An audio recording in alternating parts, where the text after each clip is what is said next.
até o Sertorella se transformado em importante centro ferroviário e entreposto da produção cafeeira que seria exportada pelo Porto de Santos, também influindo o influxo da massa de emigrantes.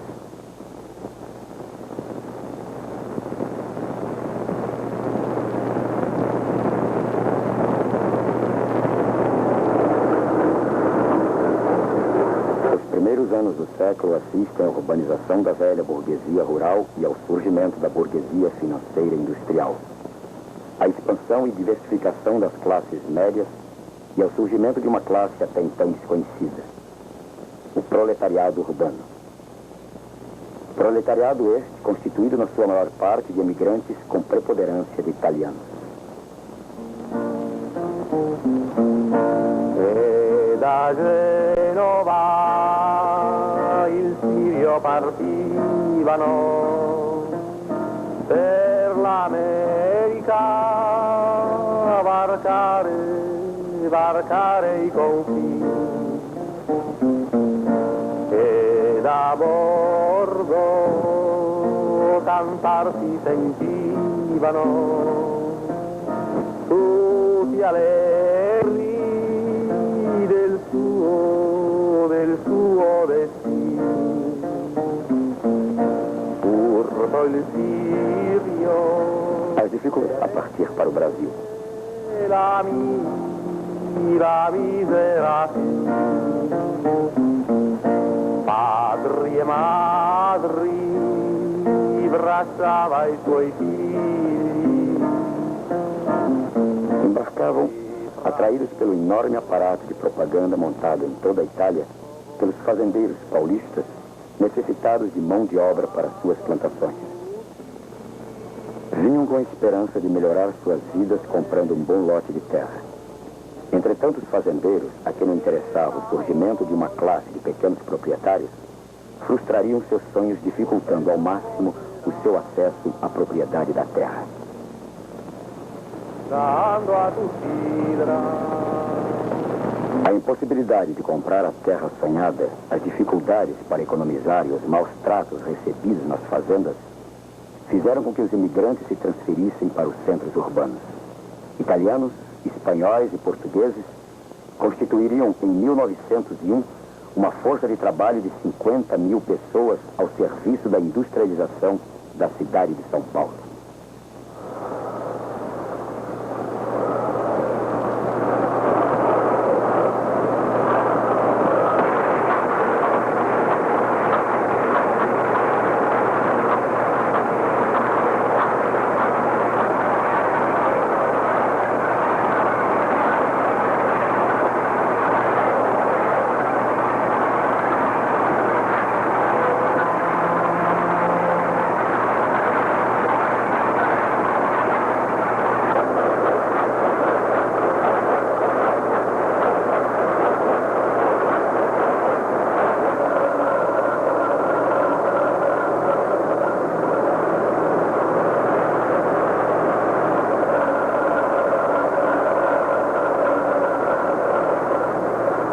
As fábricas, não tendo sido originalmente planejadas para tal, eram mal iluminadas e mal ventiladas.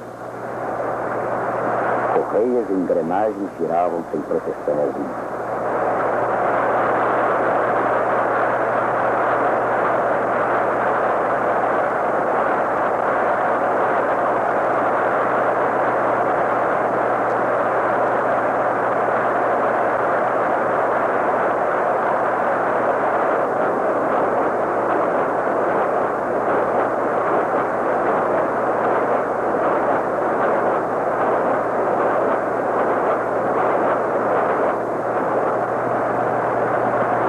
A jornada de trabalho era em média de 16 horas, sendo muito grande o número de mulheres e crianças entre o operariado.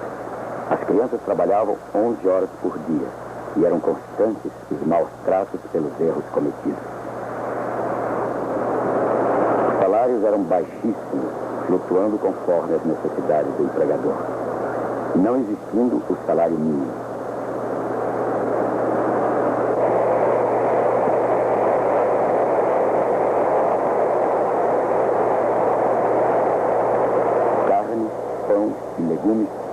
Eram artigos de luxo para os trabalhadores e tinham sua dieta básica constituída de farinha de mandioca, feijão, arroz, carne seca e café.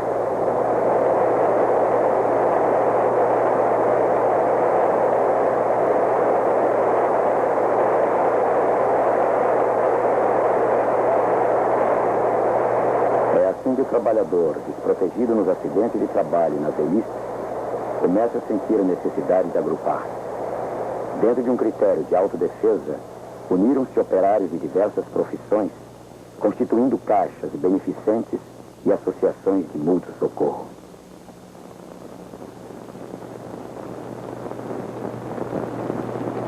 Desde fins do século XIX, começam a ser publicados entre os trabalhadores jornais com as primeiras críticas à ordem social vigente.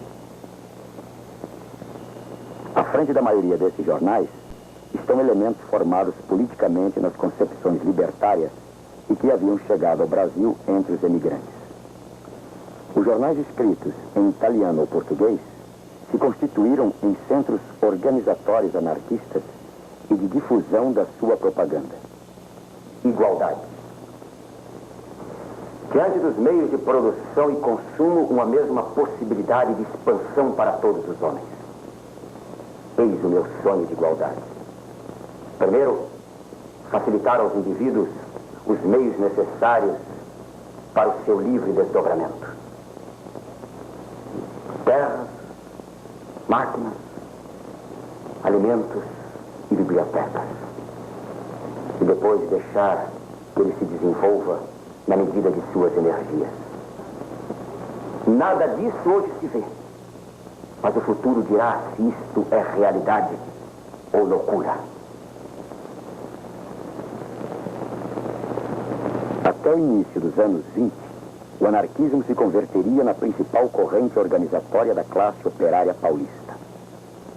Os anarquistas, em contraposição às associações de mútuo socorro, definiam o sindicato como órgão de luta que recusa funções assistenciais, instrumento de conquista dos mínimos direitos da classe trabalhadora. Seriam eles os principais responsáveis pela vitalização e consciência da organização sindical nascente, e também quem dirigiriam, de uma forma ou de outra, as principais manifestações da classe operária paulista no período. 1877, greve dos carregadores das docas de Santos por melhores salários. A greve foi vitoriosa. 1903, greve dos operários da vidraria Santa Marina por melhores salários. A greve foi parcialmente vitoriosa. 1906, realiza-se no Rio de Janeiro o primeiro Congresso Operário Brasileiro. Nesse mesmo ano, ferroviários da Companhia Paulista mantiveram-se em greve durante 15 dias, exigindo diminuição da jornada de trabalho. A greve terminou quando obrigaram os grevistas a voltar ao trabalho sob a mira de espingarda. No Brasil, não existe razão para o anarquismo ou socialismo, planta exótica trazida do estrangeiro, quando entre nós tudo é feliz e livre. 1907, greve pela obtenção da jornada de 8 horas. Os operários da construção civil conquistaram-na. O estrangeiro, que por qualquer motivo comprometer a segurança pública nacional ou a tranquilidade pública, pode ser expulso de parte ou de todo o território nacional. Foram emitidas 132 ordens de expulsão. 1908, a Confederação Operária Brasileira inicia seus trabalhos. 1912, greve generalizada na cidade de São Paulo, destacando-se os sapateiros, que depois de 5 meses conquistaram a jornada de 8 horas. 1913, realiza-se no Rio de Janeiro o segundo Congresso Operário Brasileiro.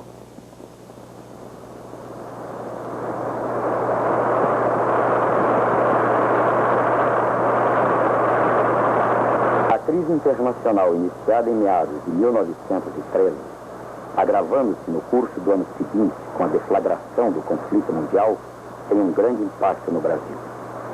Naquele ano, os preços dos produtos de exportação caem abruptamente e a manutenção do elevado nível de importações provoca grande déficit na balança comercial. O início do conflito mundial provoca a paralisação da entrada de capitais estrangeiros, ao mesmo tempo em que o país se vê obrigado a remeter ao exterior 10 milhões de libras esterlinas para atender compromissos de dívida externa.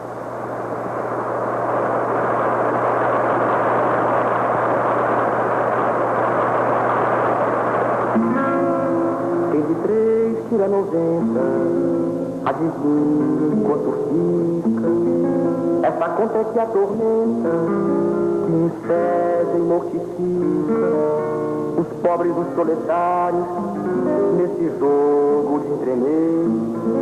Ganham 6 mil réis diários, gastam 300 por mês. Ganham 6 mil réis diários, gastam 300 por mês. Quem de 3 tira 90, adivinhem quanto fica. Esta conta é que atormenta, que impede e mortifica os pobres, os proletários, nesse jogo de entremeio. Ganham 6 mil réis diários, gastam 300 por mês. Ganham 6 mil réis diários, gastam 300 por mês. Sacada sempre tanto, sapato custa 30, roupa nem se sabe quanto, o vendeiro não se pinta, médico, farmácia, pouco, bastante, mas é ali, só mesmo ficando louco, com pensão no dormir, só mesmo ficando louco, com pensão no dormir. A feira só para os ricos, o armazém para os ricaços.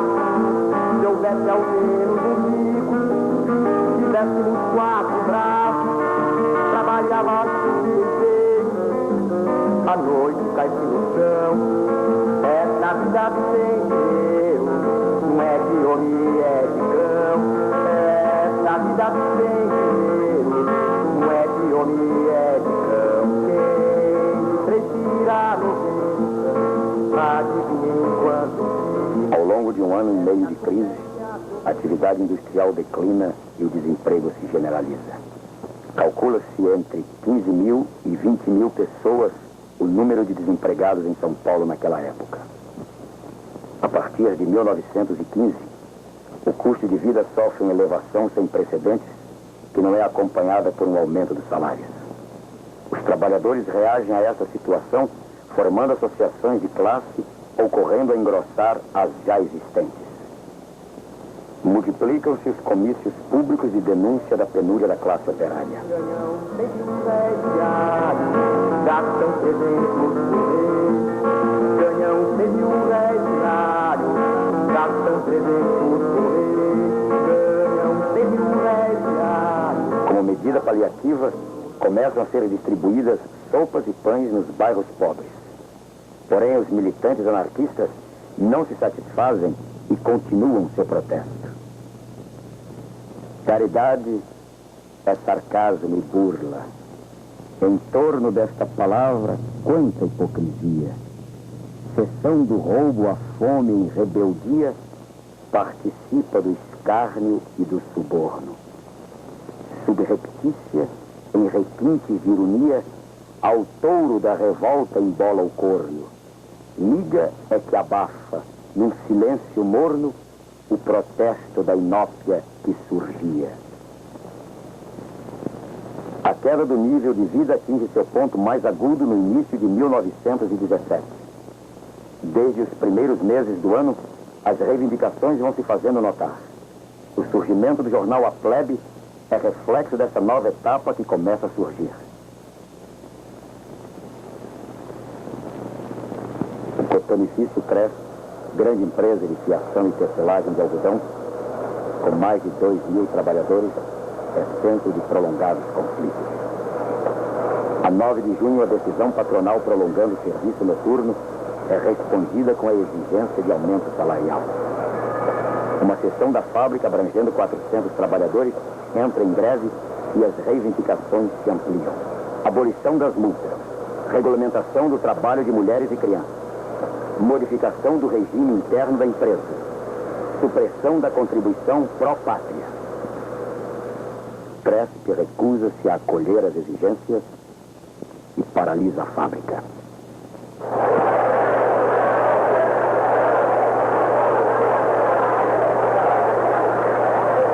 A recusa de aumento salarial provoca a imediata greve dos tecelões do pequenifício Cresp. A esta segue-se passeata no dia 15 de junho. A polícia intervém prendendo homens e mulheres. Alastram-se as manifestações. Durante todo o mês seguem explodindo greves e os grevistas promovem passeatas de comício.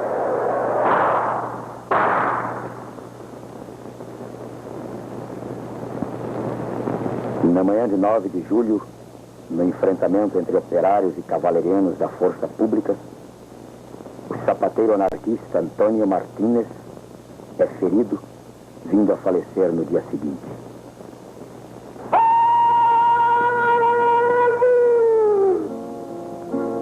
Alla mattina, appena alzata, oh bella ciao, bella ciao, bella ciao, ciao, ciao, alla mattina, appena alzata, mi dice amico, cassa. Mamma mia, oh che tormento, oh bella ciao, bella ciao, bella ciao, ciao, ciao, mamma mia, oh che tormento, io ti invoco ogni domani.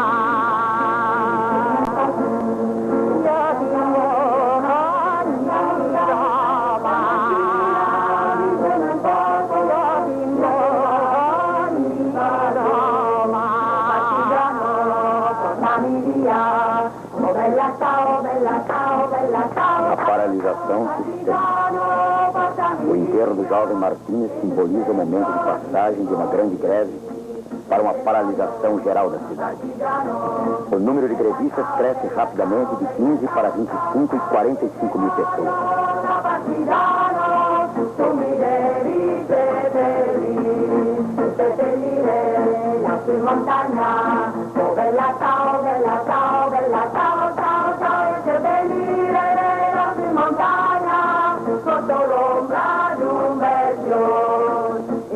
São constantes os choques entre a massa e a força pública.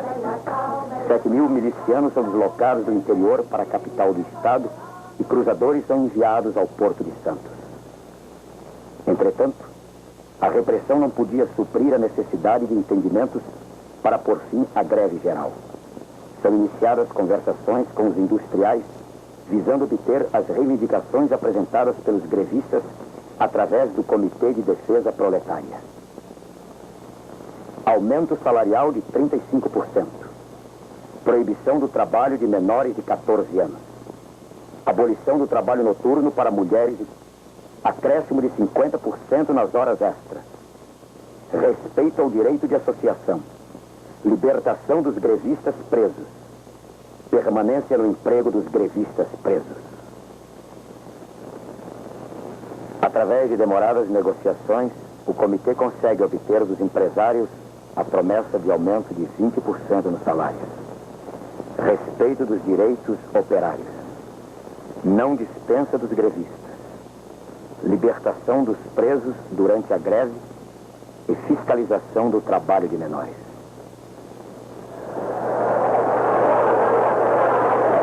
A proposta patronal é transmitida aos operários através de 3 grandes comícios. No Brás, na Lapa e no Ipiranga, os operários grevistas aprovam a resolução de encerrar a greve nas fábricas que assinarem o acordo, com a disposição de retomá-la caso o acordo não seja cumprido, afirmando também assumir a tarefa de organizar a massa proletária.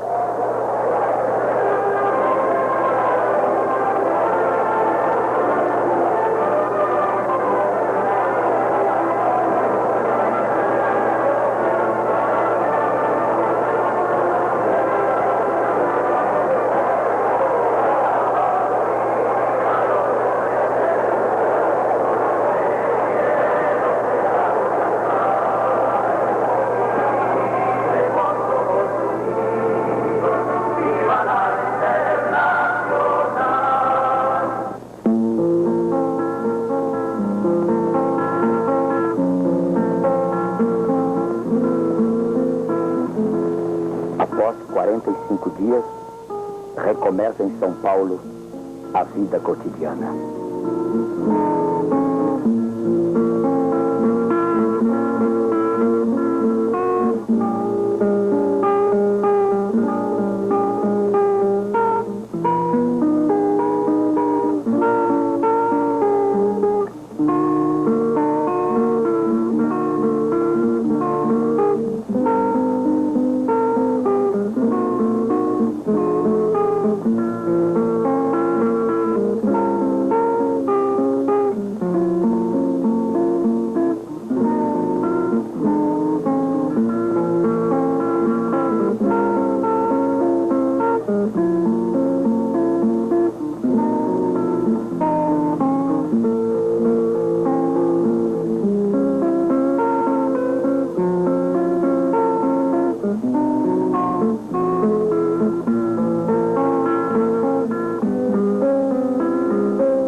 Abriu um período de mobilizações operárias entre o Rio de Janeiro e São Paulo, que se estenderam até 1921. Todas elas, não obstante suas particularidades, tendo objetivos comuns: a melhoria das condições econômicas dos trabalhadores e o reconhecimento das suas organizações sindicais, que começavam a ganhar representatividade.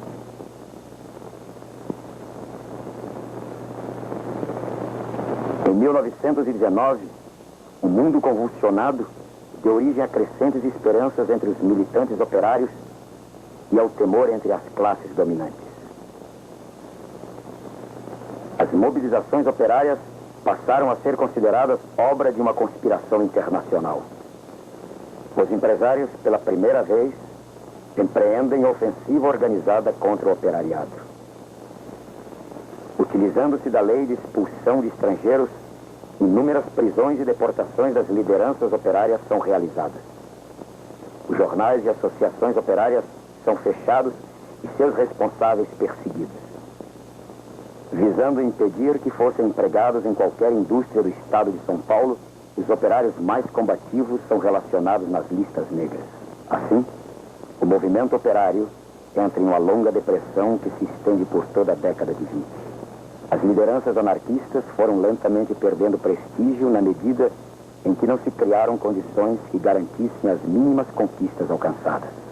Mas um dos principais acontecimentos na vida política da velha república foi o surgimento de um movimento social de base operária nos centros urbanos do país. Movimento este que refletiu-se em diversos níveis. No maior número de greves da história brasileira, concentrado em poucos anos até 1945, na realização de algumas grandes manifestações de massa, no avanço da sindicalização, no aparecimento de uma imprensa operária de maior amplitude e na modificação das expectativas na vida cotidiana, aonde surge a esperança de uma alteração revolucionária da sociedade, ou pelo menos a tangível possibilidade de uma vida melhor.